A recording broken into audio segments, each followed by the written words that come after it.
Hello friends, welcome to delicious cravings kitchen. आप सभी का स्वागत है आपके अपने किचन में।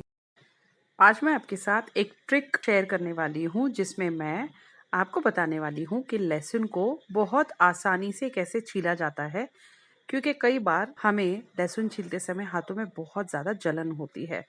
तो अब ले लीजिए लहसुन, जिसे मैंने भिगो कर रखा है करीब करीब 1 दिन तक, यानी 24 घंटे के लिए। तो ये देखिए, आसानी से इस तरह से आप इसकी कलियां खोल सकते हैं।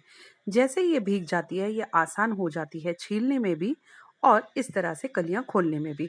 तो सारी लहसुन जो है, इसे कलियों में खोल लीजिए और जो भी बीच में आपको इस तरह से सड़ी हुई लहसुन नजर आए उसे निकाल कर फेंक दीजिए।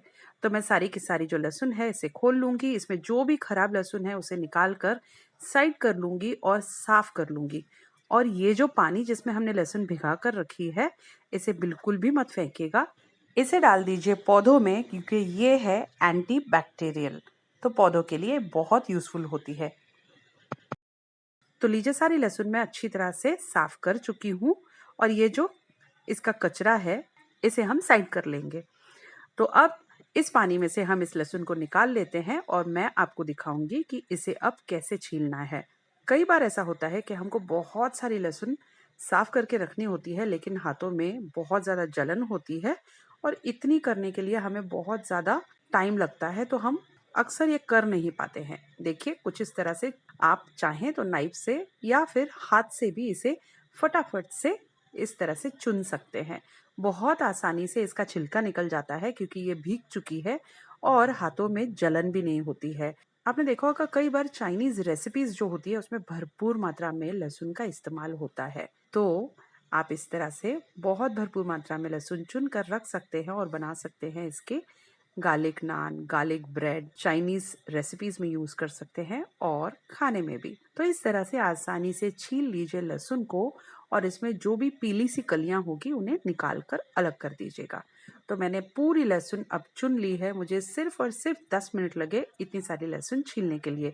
ये करीब करीब मैंने 7-8 जो लहसुन के बड़े बड़े जो गुच्छे होते हैं उन्हें भिगो लिया था और इस तरह से जो पीली लहसुन निकलती है उसे निकाल कर अलग कर दीजिए, क्योंकि ये जो है ये बाकी सारी लहसुन को खराब कर देगी और इसकी शेल्फ लाइफ उतनी नहीं होगी, क्योंकि इसमें हम अगर एक भी कली सड़ी हुई लहसुन की डालते हैं तो सारी लहसुन खराब हो जाएगी। तो देखिए, अब हम सारी लहसुन छील चुके हैं। अब ले लीजिए एक किचन टाल और उस पे डाल दीजिए ये पूरी लहसुन। इसे थोड़ा सा खुला करके रख दीजिए और इसी किचन टाल से अच्छी तरह से पोंछ लीजिए, ताकि ये पूरी तरह से ड्राई हो जाए, ताकि इसमें बिल्कुल भी नमी ना रहे, क्योंकि इसे हम स्टोर करने वाले हैं। आप इसे आराम से स्टोर कर सकते हैं फ्रिज में 15-20 दिन या महीने भर के लिए। लेकिन इसे पूरी तरह से ड्राई कर लीजिए और जैसे ही ये ड्राई हो जाती है, इसे फैन के नीचे थोड़ी देर 15-20 मिनट के लिए सूखने दीजिए, ताकि हमें स्टोर करने में कोई भी दिक्कत ना हो। तो इस तरह से आपको एक किचन टाल के ऊपर इसे अच्छी तरह से पोंछ लेना है, क्योंकि हमने इसे 24 घंटे पानी में भिगो कर रखा था। चलिए, अब आगे बढ़ते हैं। अब ले रहे हैं हम एक चॉपर। तो चॉपर में हम इसे चॉप करने वाले हैं, ताकि इसका जो टेक्सचर है वो ज़रा दरदरा सा रहे। हमें इसकी फाइन चॉपिंग बिल्कुल भी नहीं करनी है।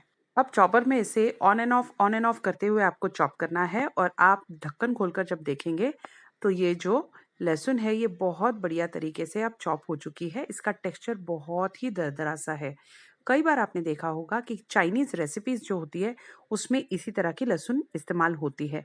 आप चाहें तो इसकी गार्लिक नान, गार्लिक ब्रेड बना सकते हैं और बच्चों के लिए उनकी फेवरेट पास्ता भी बना सकते हैं। इसी लहसुन को आप धूप में 3 से 4 दिन तक रखकर खूब अच्छी तरह से सुखा लीजिए और उसका फाइन पाउडर बना दीजिए, जो कि इस्तेमाल कर सकते हैं कई सारी रेसिपीज में, जो मार्केट में आपको बहुत ही ज्यादा कॉस्टली मिलता है। अब आप उसे बना सकते हैं आसानी से घर पर।